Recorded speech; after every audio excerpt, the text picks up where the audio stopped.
Hello, and welcome to the Haaretz Podcast. I'm Alison Kaplan-Summer in Tel Aviv. If there's one thing that's certain about Prime Minister Benjamin Netanyahu's government and the way that it wages the war in Gaza, it is that nothing is ever certain. Take the present moment, for example. On one hand, the headlines are, once again, speaking of the prospect of a possible hostage ceasefire deal with Hamas. This comes in the wake of reports that the terror organization ruling Gaza has softened its demands and bringing them closer to those that Israel has presented in the past. On the other hand, the Israeli army is gearing up full force to execute the cabinet's decision to send ground forces in to conquer and occupy Gaza City, sending out call-up notices to reservists to prepare for the operation. Later on the podcast, Middle East expert and former Knesset member Ksenia Svetlova joins me to talk about the diplomatic brinksmanship and the likelihood of an intensified war in Gaza, which is strongly opposed by Western leaders with one major exception, President Donald Trump. But first on the podcast, this week, hundreds of thousands of Israelis, organizers put the number at millions, turned out for a huge demonstration on the day of a national grassroots strike demanding that the Netanyahu government facilitate the release of the 50 hostages still held in Gaza and end the conflict. Many businesses were closed as crowds marched on highways, blocking the roads, chanting in front of government ministers' homes, and more than 400,000 demonstrators joined the hostage families in solidarity in a massive rally in Hostage Square. Haaretz correspondent Linda Diane was there, and she brings us a first-hand report. All that coming up.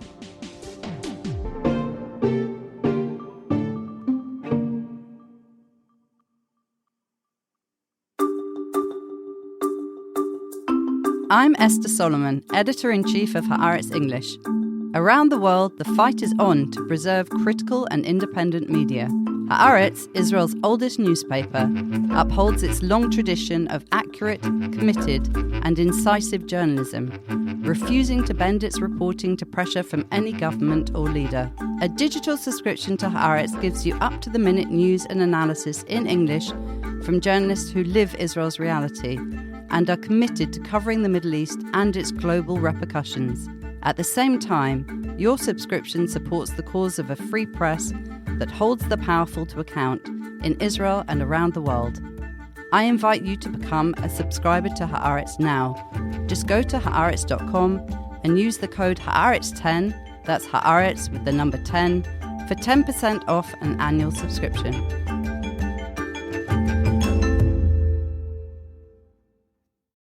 Haaretz correspondent Linda Diane, welcome back to the podcast. Thank you for having me, Alison. As Haaretz readers and listeners to this podcast know, you are really our eyes and ears at all of the protests since the beginning of the war, and that has been a lot of protests and demonstrations to cover. So you were in a really good position, I think, to answer the question, to paraphrase a question that we ask at Passover, why was last Sunday's protest different from all of the other protests?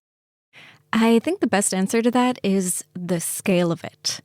When you look at it, this was at the tail end of a massive heat wave, and I cannot explain to listeners how awful it was just to step outside of your house. According to some counts, well over 1 million people took part, including well over 400,000 at the final event at Hostage Square. So people really mobilized in ways that they hadn't, at least not in the past year, since the killing of 6 hostages that were slated to be released last summer, and the outpouring of anger and frustration that we saw from the Israeli public then. I was looking earlier at these statistics, and the strike itself also had an effect with about, I believe, 7.5% drop across sectors this Sunday as opposed to the previous Sunday. And in certain sectors, that number was as high as over 15%, which may not sound huge, but that's a big deal. People were really answering the call and putting themselves and their comfort on the line to be there for these families. When you were out on the streets, you recorded some of the voices there for us. And here's your interview with Vicky Cohen. She's the mother of hostage Nimrod Cohen. And these are her words telling you why she thought Sunday was a special event. After a 22 month that our loved ones are still in captivity, we need to escalate. We need to do something else that we did it before, okay? The protest and the events in the Kikar every Saturday evening, it's not enough. We need the majority of the population that says that they are with us to show it, to be in the streets, to come to be here in Tel Aviv, in the Kikar and all over Israel, to show to our government what the people want. They want that the war will end and all of the hostages will come back home together. And this is the right things to do. And we want the hostages back home. We want the soldier back home. And we want, as a society, to rebuild, to try to rebuild again and start our life. And we cannot breathe and we cannot do it till they will be back. The hope will come back when the last hostages will come back to safety.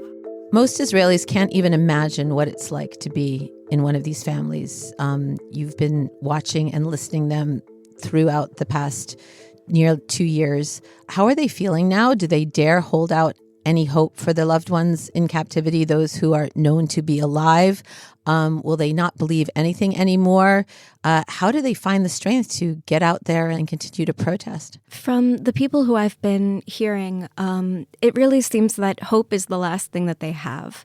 They talk about the importance of holding fast to the idea that they will have that reunion hug, that they will have those family dinners together, and they will have that moment where their family feels complete again.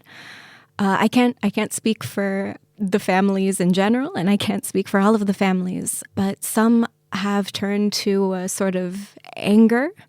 Others, you could see it's really just exhaustion and sadness. It's a lot of just day-to-day coping, and there isn't a lot of trust in the people who are giving them answers from above because there aren't a lot of answers that they're even being given. A lot of them speak of not having been addressed by government authorities since either they had the awful knock on the door telling them that their family member was killed, or since they became aware of the abduction. There's just very little communication, so all that they really have at this point is hope and the solidarity of Israelis. They keep speaking time and time again of the importance of seeing Hostage Square full of people who are there to embrace them and support them and remind them that they're not alone. We know that over the course of the war and over the course of these protests, there has been some divisiveness. Some of the demonstrations were focused solely on the hostages and solidarity with the families, others pushing for the hostage and ceasefire deal, and others much more political on removing Netanyahu and holding new elections. On Sunday, did you feel as if there was a uniting message, or did you still feel divisiveness? On Sunday, it felt like it was everybody coming out for one singular message for once, and that was bring home the hostages and the war. And these messages are completely intertwined. You can't have one without the other. And that's what the families have been saying repeatedly. Everyone was really singularly driven by this anger and frustration of the fact that it's been about 22 months and they're still not home. You also spoke to protesters on the street about why they were there, what their employers' reaction was to them striking on that day and coming out to the protests. So here's Roe from Ramat Gan and Alona from Tel Aviv telling you how they feel. Can you just tell us where you were when you spoke to them? So this was right outside of the Bet Ariela library, which is on the margin of Hostage Square. It's actually where the families sit. They have their own dedicated room within the library. And it is a sort of headquarters, and it is the only place with reliable shade. Very important. Very important, and I cannot put into words how incredible it was to see thousands of people in the square in the morning, and that was the morning. in this terrible, terrible heat in a place that is not necessarily comfortable, but making a point of spending their time there. So here are Roe and Alona. What brought you guys here today on this sweltering August morning? It just feels like, like we can't do much. We're kind of helpless. So at least coming here and kind of taking part and showing that we care. I feel like showing solidarity and being here for the families is the most important thing. And also we have a voice and we need to use it. How did your bosses take it when you said, okay, I'm going on strike today? I mean, our workplace didn't go on a strike, but when we asked, they said, okay, like it wasn't an issue. Yeah, kind of like, okay, yeah. Did you feel like they were behind you? I guess. But it Like felt, not taking a stand would be the more accurate way to see it. but it felt important enough to come out anyway. Yeah, for sure. Much more important than anything else. Linda, does the exhaustion in their voices reflect the mood of the crowd, or was it just the heat? So I think a little bit of both. That was a good 10:30, 11 o'clock in the morning that I had just started.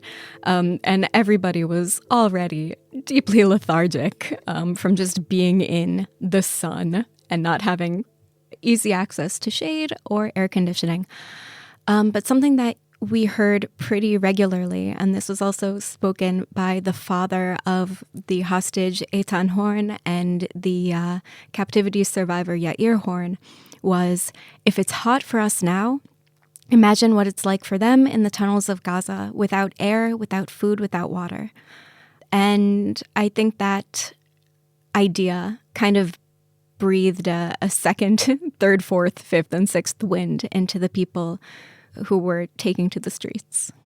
We've spoken about the beginning of a message of empathy, solidarity with the Palestinian citizens of Gaza and the suffering that they're enduring because of the war. Were there any echoes of that kind of a message in this demonstration as well? I did see it. I saw it from several directions. I saw it in posters. There were also marches. I spent most of the day, I should note, at Hostage Square, which was the central hub of that particular protest, but there were protests all over Tel Aviv and all over the country.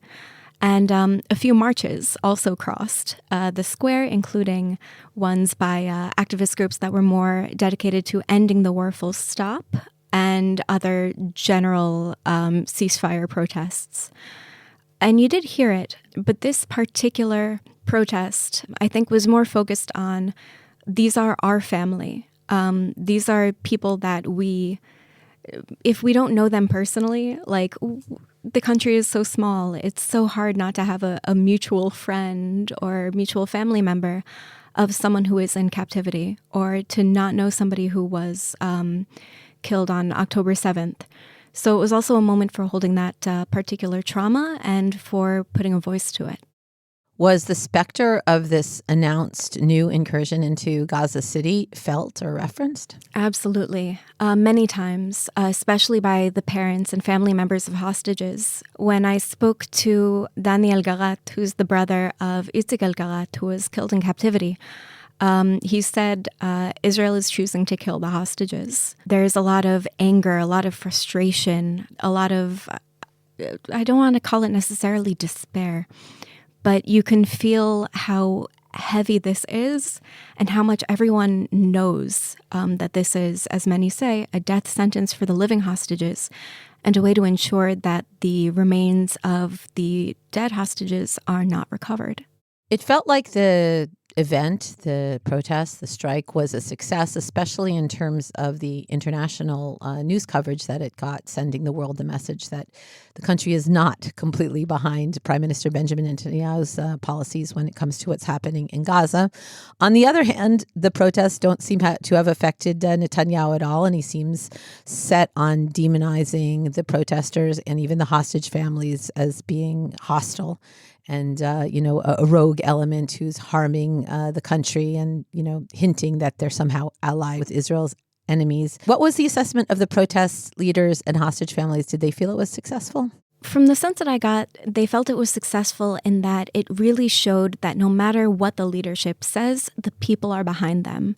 the people are united in what they want. And we have polls and we have surveys that say much of the same, but to see a literal pretty big percentage of the national population come out and take time out of their day to make sure that people here and abroad know that this is what they believe, that really bolstered people. Well, Linda, one would like to believe that that was your last protest that you're covering. I suppose that's a little optimistic, thinking that you won't be covering more demonstrations in the future. But if you do, when you do, we look forward to reading your coverage in Haaretz. And thank you, as always, for coming on the podcast. Thank you so much.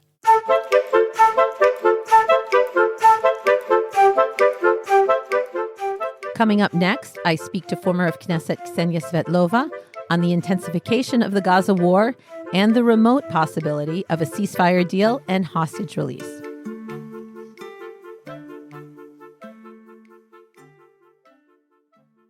Ksenia Svetlova, welcome to the Haaretz Podcast. Thank you so much, Alison. Good to be here.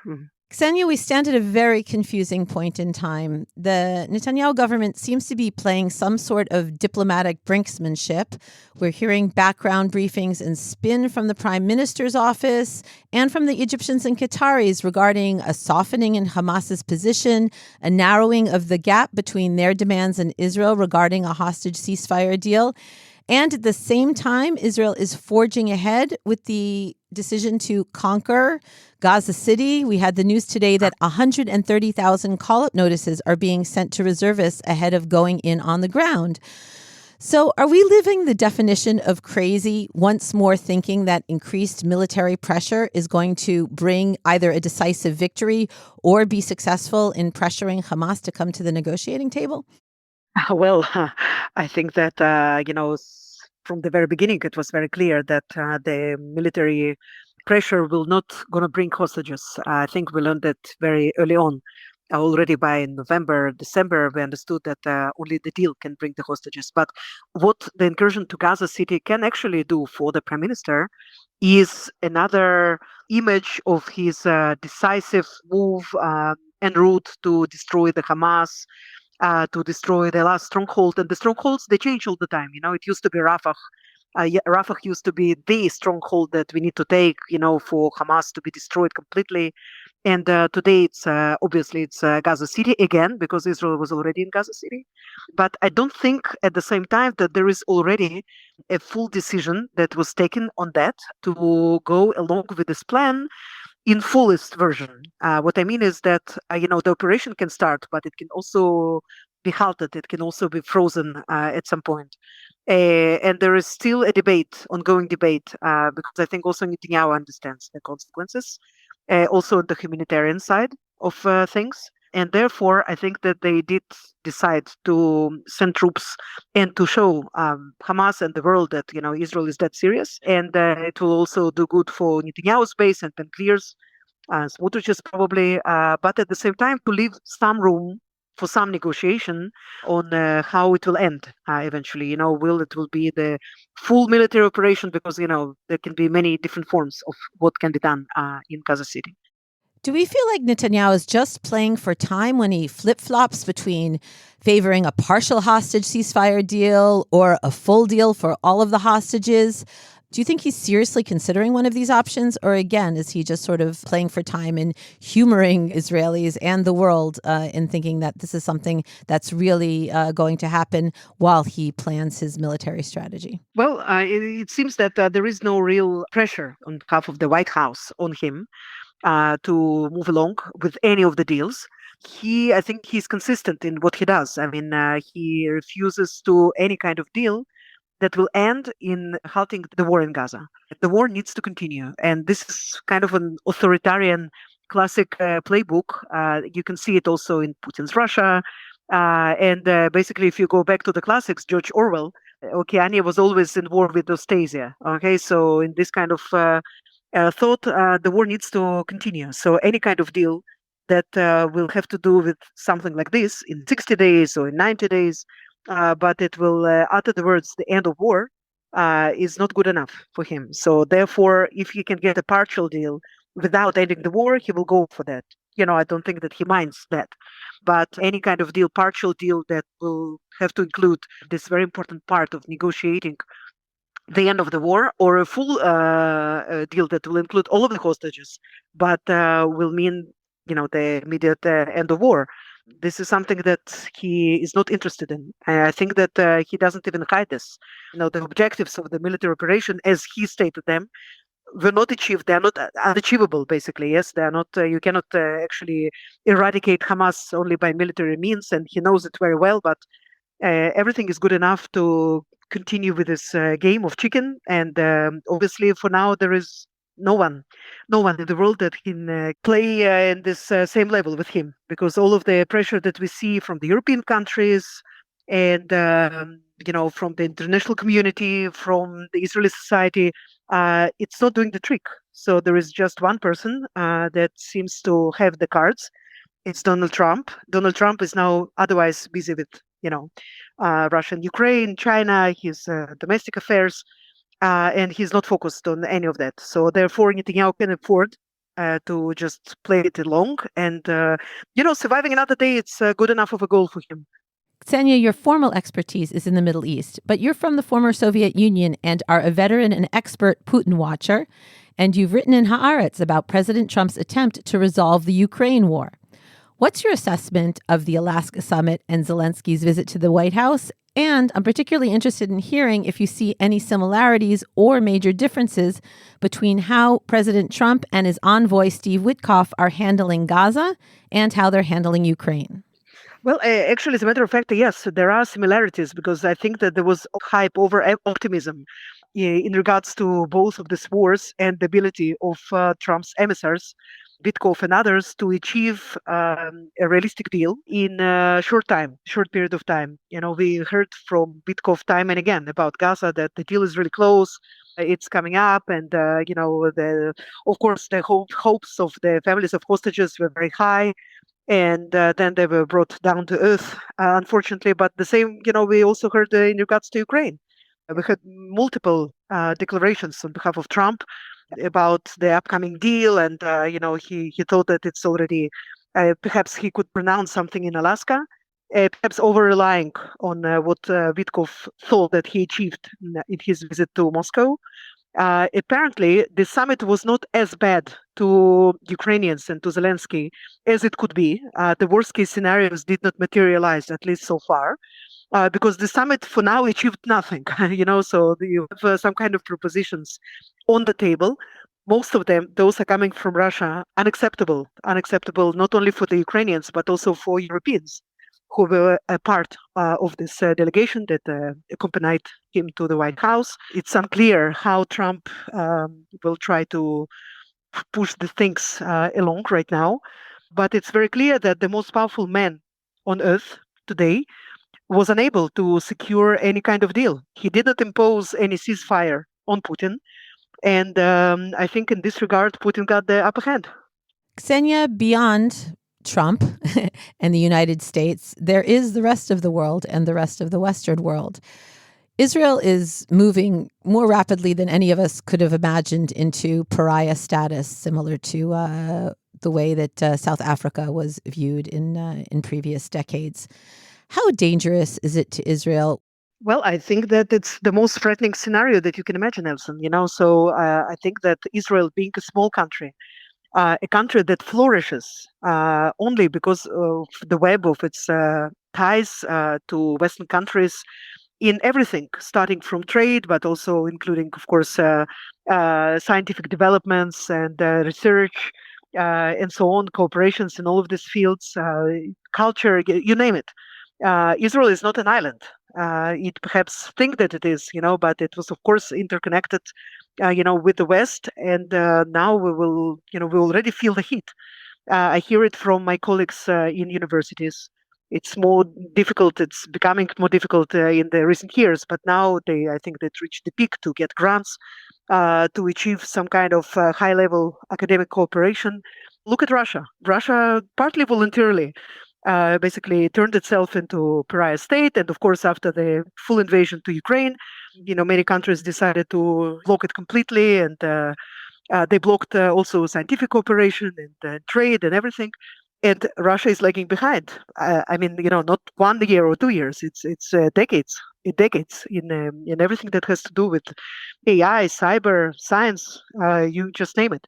I think luckily for us, the Israelis, the civil society is still going strong. I think that the world sees that there are many Israelis who are not the same as their government, and they are there protesting, and they will continue to do so.